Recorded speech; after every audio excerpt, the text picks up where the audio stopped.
ওয়ারাহমাতুল্লাহি ওয়াবারাকাতুহু। ইন্নাল হামদালিল্লাহি ওয়াহদা ওয়াসসালাতু ওয়াসসালামু আলা মান লা নাবিয়্যা বা'দা। ওয়া ক্বালা সুবহানাহু ওয়া তাআলা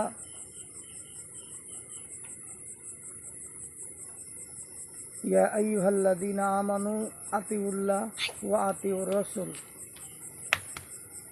আন ইবনে উমার রাদিয়াল্লাহু আনহুমা আনিন নবী সাল্লাল্লাহু আলাইহি ওয়াসাল্লাম ক্বালা ইযা ইস্তা'যানুকা নিসাউকুম বিল-লাইলি ইলাল মাসজিদি ফাআযানু লাহুন্না। রাওয়াহুল বুখারী ও মুসলিম। আন হিন্দা বিনতে হারিসি আন্না উম্মা সালামাতা রাদিয়াল্লাহু আনহুমা যাওজান নবী সাল্লাল্লাহু আলাইহি ওয়াসাল্লাম আখবারাতাহা আন্নান নাসা ফি আহাদি রাসূলিল্লাহি সাল্লাল্লাহু আলাইহি ওয়াসাল্লাম কুন্না ইযা সাল্লামনা মিনাল মাকতুবাতি কুমনা ওয়াসাবাতা রাসূলিল্লাহি সাল্লাল্লাহু আলাইহি ওয়াসাল্লাম ওয়া মান সাল্লা মিনার রিজালি মাশাআল্লাহ ফাইদা কামা রাসূলুল্লাহি সাল্লাল্লাহু আলাইহি ওয়াসাল্লাম কামার রিজাল। সমস্ত প্রশংসা আল্লাহর জন্য, যে আল্লাহু তাআলা আমাদেরকে সৃষ্টি করেছেন। শুধু সৃষ্টি করেননি, তিনি সর্বশ্রেষ্ঠ জাতি, সর্বশ্রেষ্ঠ নবী উম্মত করে তিনি আমাদেরকে পাঠিয়েছেন। তাই আমরা আল্লাহর শুকরিয়া আদায় করে আমরা সকলেই বলি আলহামদুলিল্লাহ। শান্তি অবতীর্ণ হোক আল্লাহ রাসূলের উপর সাল্লাল্লাহু আলাইহি ওয়াসাল্লাম। সম্মানিত দর্শক মণ্ডলী, আজকে আমার আলোচ্য বিষয় হবে এক গুরুত্বপূর্ণ বিষয়। একটি গুরুত্বপূর্ণ বিষয় আপনাদের সামনে আলোচনা করতে চাচ্ছি। এই জন্যই যে আমাদের সমাজে মুসলমানের মধ্যে, মুসলিমের মধ্যে অনেকগুলি মত, অনেকগুলি দল বের হয়ে গেছে। মুসলমানের মধ্যে কিছু আলেম, আসলে তারা আলেম না জালেম এটা আমি বুঝতে পারছি না। যদি আলেম হতো তাহলে তারা রাসূলের হাদিসকে অস্বীকার করতো না। যদি তারা আলেম হতো তাহলে যেই কাজ রাসূল বলেননি, যেই কাজ সাহাবীরা বলেননি, যেই ফতোয়া আম্মা জানা আয়েশা রাদিয়াল্লাহু তাআলা আনহা দেননি, সেই সব ফতোয়া আজকাল হুজুররা দিয়ে দিচ্ছে। আজব দুনিয়া। যেটা রাসূল সাল্লাল্লাহু আলাইহি সাল্লাম 23 বছর জীবনে তিনি কোনো দিন নিষেধ করেননি যে মহিলারা মসজিদে আসতে পারবে না। 23 বছর জীবনে রাসূলের যুগে মহিলারা 5 ওয়াক্ত সালাত মহিলারা মসজিদে গিয়ে আদায় করতেন। উমর রাদিয়াল্লাহু তাআলা আনহুর যুগে মহিলারা 5 ওয়াক্ত সালাত আদায় করতেন মসজিদে এসে। আম্মা জানা আয়েশা রাদিয়াল্লাহু তাআলা আনহা যখন বেঁচে ছিলেন, রাসূল সাল্লাল্লাহু আলাইহি সাল্লাম মারা যাওয়ার পরে তারপরও মহিলারা মসজিদে আসতেন, তারা সালাত আদায় করতেন। কোনো দিন আল্লাহর নবী এমন কোনো হাদিস আপনি দেখাতে পারবেন না, আপনি এমন কোনো দলিল দেখাতে পারবেন না যেখানে রাসূল সাল্লাল্লাহু আলাইহি সাল্লাম নিষেধ করেছেন। এমন কোনো দলিল, এমন কোনো প্রমাণ নেই। রাসূল সাল্লাল্লাহু আলাইহি সাল্লাম মৃত্যুবরণ করার আগেই তিনি কোনো দিন বলেননি। এখন যারা বলছে যে মহিলারা মসজিদে আসতে পারবে না, মহিলারা আসলে কি হবে, ফিতনা শুরু হবে, মহিলারা মসজিদে আসলে ফিতনা সৃষ্টি হবে, মহিলারা আসলে মানুষের ঈমান নষ্ট হয়ে যাবে, এগুলি কথা যারা বলছে এরা আসলেই কিসের জন্য যে বলছে সেটা বোঝা যায় না। আসলে তারা মূর্খ হবে।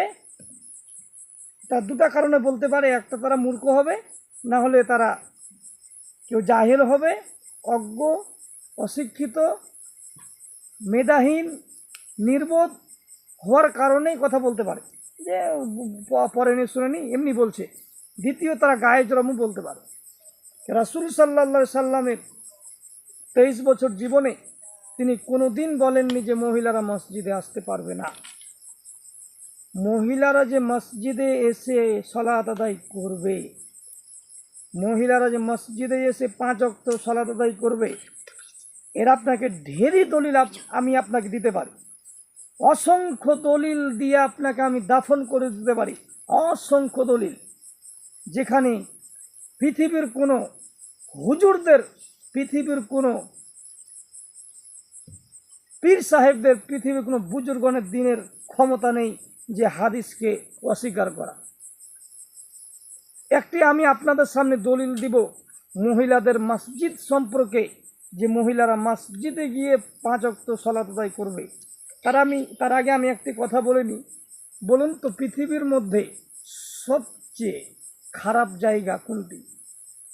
পৃথিবীর মধ্যে সবচেয়ে জঘন্য, পৃথিবীর মধ্যে সবচেয়ে নিকৃষ্ট, পৃথিবীর মধ্যে সবচেয়ে খারাপ জায়গা হচ্ছে বাজার ঘাট। তো যেই হুজুর বলছে মহিলারা মসজিদে যেতে পারবে না, সেই হুজুরের বউ একদম সারা মার্কেট ঘুরে বেড়াচ্ছে।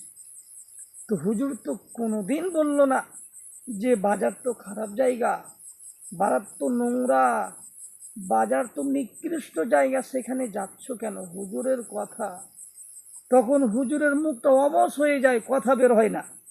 আর যখনই মহিলারা মসজিদে আল্লাহর ঘরে আসতে চায়, তখনই হুজুরের মুখ খুলে যায়, আবার বলে যে মহিলারা মসজিদে গিয়ে ফিতনা হবে। তো এই সব হুজুরদেরকে শাইস্তা করার জন্য, সেই সব হুজুরদেরকে শিক্ষা দেওয়ার জন্য, যারা মহিলারা মসজিদে গেলে তাদেরকে নিষেধ করে, সেই সব হুজুরদেরকে আসলে জুতা মেরে তাকে ফেলে দিতে হবে, যে বেটা তুই বই পড় তারপর কথা বল। তো আমি যেটা মহিলাদের মসজিদ সম্পর্কে আমার কাছে 21টি দলিল রয়েছে, আর 21টি দলিল মজবুত, একেবারে মজবুত। পৃথিবীর দম নেই, ক্ষমতা নেই যে কলম ধরতে পারে। আপনাকে আমি এমন এমন সনদ সহকারে সহি দলিল দিব যে মহিলারা মসজিদে গিয়ে এসে সালাত আদায় করতে পারবে, কারো দম নেই যে কথা আমার ভুল ধরতে পারে। এটা আপনাকে আমি এখন দলিল দিতে যাচ্ছি। প্রথম নম্বর দলিল, সেটা হচ্ছে, আপনি সেটা পাবেন সহি বুখারীতে, হাদিস নম্বর হচ্ছে 865 নম্বর হাদিস। সহি বুখারী 865, 873, 899, 90, 5238 নম্বর হাদিস। ইসলামিক ফাউন্ডেশন হাদিস নম্বর 223, মুসলিম হাদিস নম্বর 442, আহমদ হাদিস নম্বর 5211, শারহু সুন্না লিল বাগাবি হাদিস নম্বর 862, তৃতীয় খণ্ড পৃষ্ঠা নম্বর 440। عن ابن عمر رضي الله عنهما عن النبي صلى الله عليه وسلم قال إذا استأذنكم نساؤكم بالليل إلى المسجد فأذنوا لهن। ইবনে উমর রাদিয়াল্লাহু আনহু হতে বর্ণিত, রাসূল সাল্লাল্লাহু আলাইহি ওয়াসাল্লাম বলেছেন, ইদা ইস্তাযানুকুম নিসাউকুম বিল-লাইলি ইলাল মসজিদ। রাসূল সাল্লাল্লাহু আলাইহি ওয়াসাল্লাম বলছে, যখন তোমাদের নারীরা রাতে মসজিদে যেতে অনুমতি চাই, আল্লাহ বলছে দিনে নয়, যে যদি তোমাদের মেয়েরা, যদি তোমার স্ত্রীরা, যদি তোমার বেটিরা, যদি তোমার মায়েরা রাতে মসজিদে যেতে চায়, রাতে মসজিদে যেতে চায়, তাহলে তোমরা কি করো না, ফাআযানু লাহুন্না, তাদের অনুমতি প্রদান করো, তাদেরকে অনুমতি দাও। তাহলে যেই জায়গাতে আল্লাহর নবী স্বয়ং তার মুখের বাণী নিজেই বলছে যে যদি তোমার স্ত্রীরা, যদি তোমার বউ, যদি তোমার ছেলে, যদি তোমার মেয়ে রাতে মসজিদে যেতে চায়, তাহলে তোমরা তাদেরকে বাধা দিও না, তাদেরকে অনুমতি প্রদান করো। আল্লাহ নবী বলছে অনুমতি দাও, আর হুজুর বলছে যাওয়া যাবে না। তা আপনি কি করবেন? স্পষ্ট হাদিস, কারো দম থাকলে হাদিসটাকে ভুল প্রমাণ করে দেখা। স্পষ্ট ভাই বলছে, রাতে যদি মহিলারা মসজিদে যেতে চায়, তাহলে তাদেরকে তোমরা অনুমতি দাও। দিনে তো বহুদের কথা, রাতের কথা বলছে। রাতে মানে কি? তাহাজ্জুদের কথা বলছে এখানে।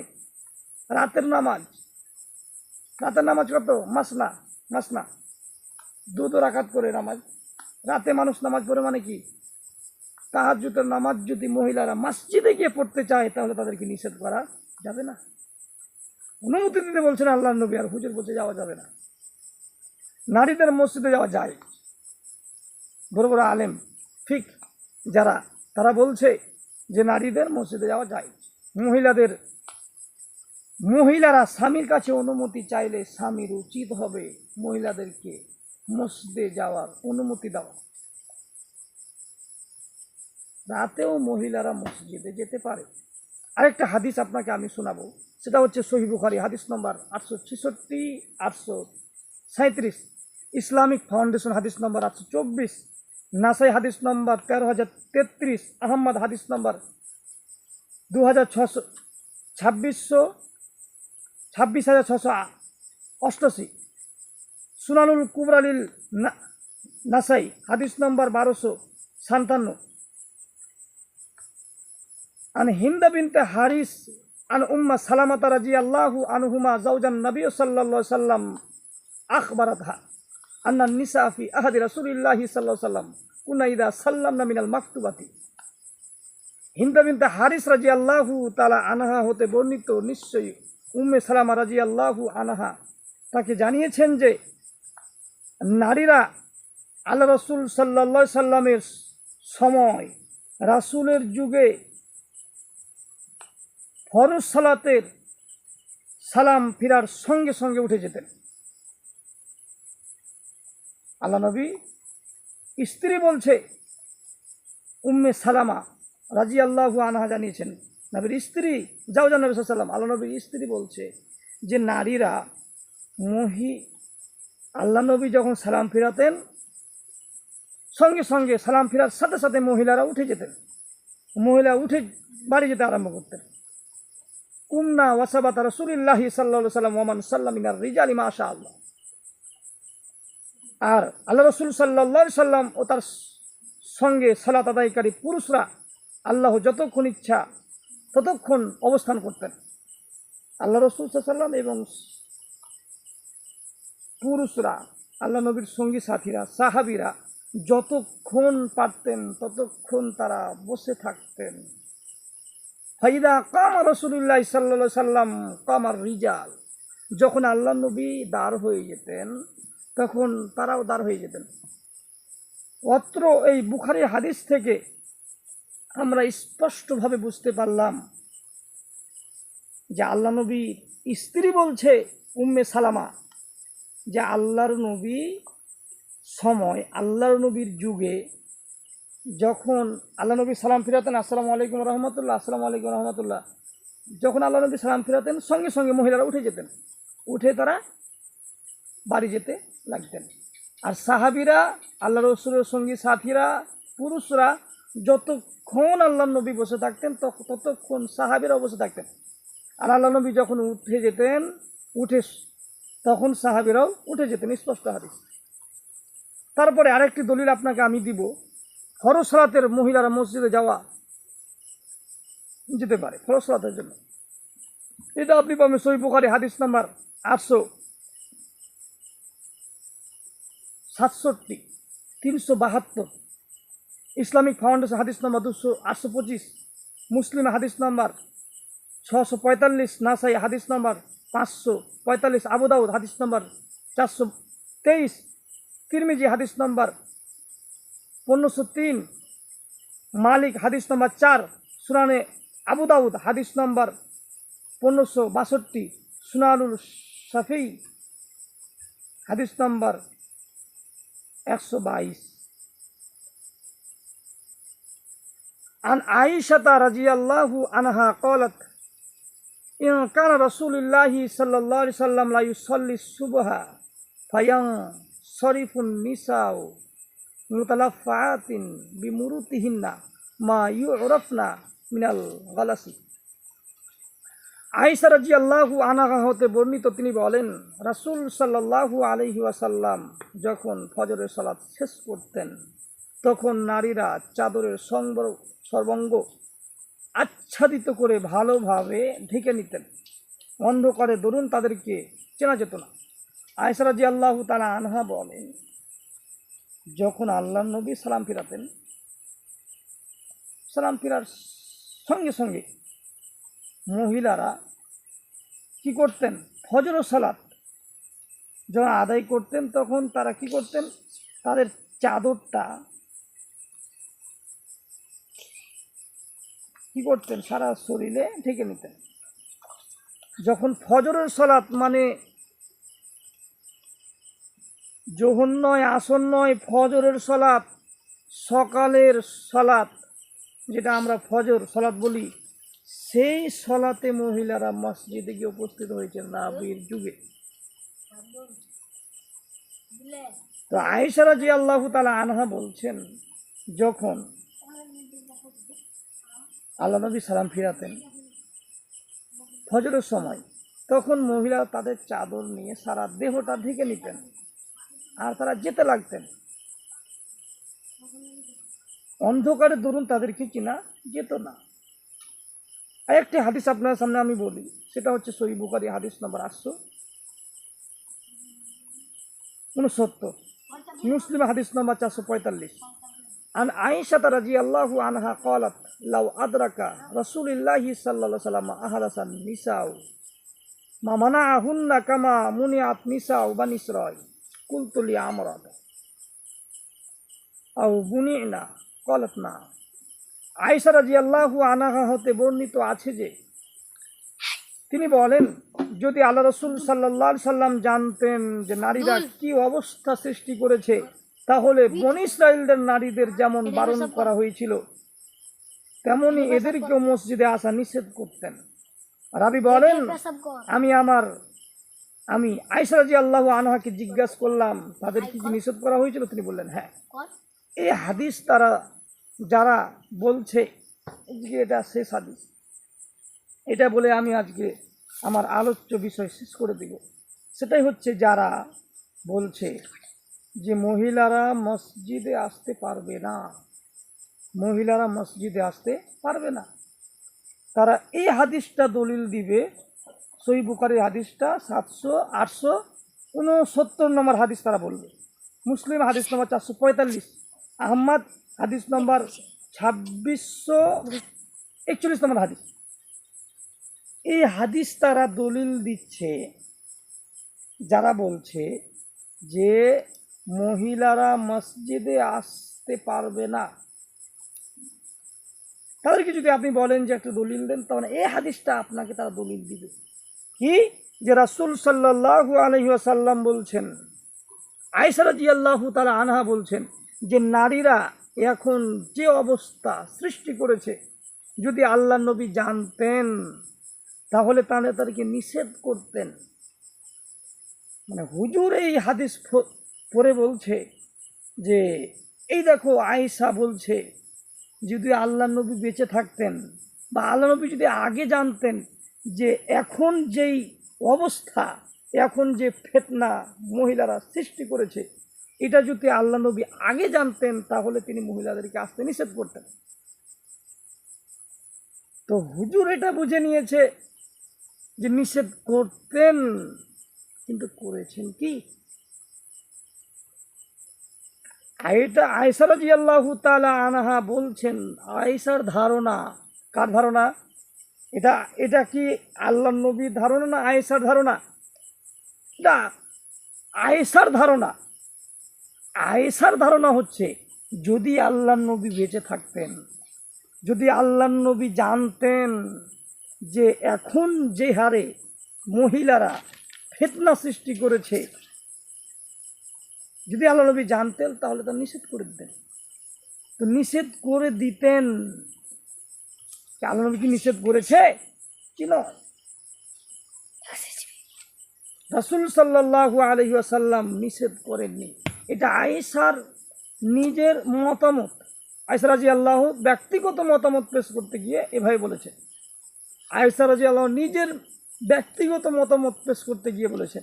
তা আয়েশা ধারণা, মানুষের ধারণা অনেক কিছু হতে পারে। তো আয়েশা কি নির্দিষ্ট করে বলেছে যে হ্যাঁ আজকের থেকে নিষেধ। আর আয়েশার যদি নিষেধও বলতেন তাহলে আয়েশার নিষেধও কাজ দিত না। কেন? যেই সব বিধান আল্লাহ রাব্বুল আলামিন জারি করেছে সেই সব আল্লাহ নবী এবং আল্লাহ করতে পারে। আয়েশা ধারণা হতে পারে, কিন্তু আয়েশা তো নিষেধ করেননি যে হ্যাঁ মহিলারা মসজিদে আসতে পারবে না। ধারণা হয়েছে, ধারণা হতে পারে মানুষের। এজন্য যে আয়েশা ফতোয়া দিতে পারেননি, আয়েশা বলেননি যে আসতে হবে না, তার ধারণা হয়েছিল যে নিষেধ করতেন। তো তার ধারণা যে সঠিক হবে আর কি নিশ্চয়তা, তার ধারণা সঠিক হতে পারে, ভুলও হতে পারে। এখন যেই হুজুর বলছে, এবার কিছু মানুষ বলছে যে আল্লাহ নবী গায়েব জানতেন। এই দেখো, ও হুজুরদেরকে পিটা দরকার, পিটা দরকার। যারা বলছে যে আল্লাহ নবী গায়েব জানতেন, তো বেটা আল্লাহ নবী যদি গায়েবই জানেন তাহলে আল্লাহ নবী কেন জানলেন না যে মহিলারা এ অবস্থা সৃষ্টি করবে? যদি গায়েবই জানতেন তাহলে তিনি আগে নিষেধ করে দিতেন। মানে এখান থেকে এটা প্রমাণ হয় যে আল্লাহ নবী গায়েব জানতেন না। যদি আল্লাহ নবী গায়েব জানতেন তাহলে আগে নিষেধ করে দিতেন। তিনি গায়েব জানেন না, আর তিনি নিষেধ করেননি। এটা আয়েশার মতামত তিনি পেশ করেছেন। আয়েশার ধারণা হয়েছিল যে আল্লাহ নবী বেঁচে থাকলে মনে হয় নিষেধ করতেন, কিন্তু নিষেধ করেছেন কি?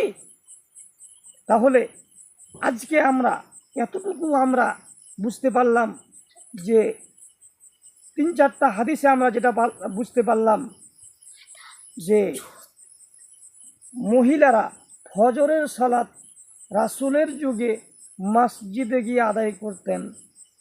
আর যদি কোনো মহিলা রাতে মসজিদে যেতে চায় তাহলে পৃথিবীর সকল পুরুষকে আল্লাহ বলছেন, আল্লাহ নবী বলছেন যে তোমরা তাদেরকে নিষেধ করো না, তোমরা তাদেরকে মানা করো না, তোমরা তাদেরকে অনুমতি দাও। তা আল্লাহ নবী বলছে তাদেরকে অনুমতি দাও। আয়েশা বলছে তাদেরকে নিষেধ করা হয়নি। যদি আল্লাহ নবী জানতেন তাহলে নিষেধ করতেন। যে স্বয়ং আয়েশা থেকে হাদিস বর্ণনা যে মহিলারা ফজরের সালাত মসজিদে গিয়ে আদায় করতেন। যেই কাজটা আয়েশা করতে পারেনি, যে কাজটা সাহাবীরা করতে পারেনি, যে কাজটা রসুল মানা করেননি, আজকালকার হুজুররা বলছে মসজিদে আসা যাবে না, অসম্ভব হতে পারে না। আমি যেগুলি দলিল দিলাম, দম থাকলে আপনি এই দলিলগুলো খণ্ডন করে দেখান। অসম্ভব নয়। মহিলারা মসজিদে চাইলে সালাত আদায় করতে পারবে, মহিলারা মসজিদে গিয়ে সালাত আদায় করবে, জায়েজ জায়েজ জায়েজ। যে বলছে যে মহিলারা মসজিদে আসতে পারবে না তাকে বলতে হবে আপনি দলিল দেখান।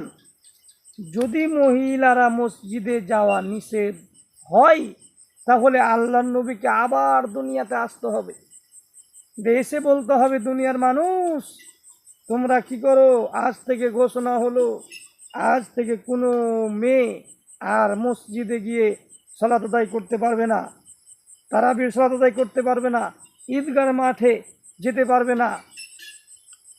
এই ঘোষণা আল্লাহ নবীকে দিতে হবে দুনিয়াতে এসে।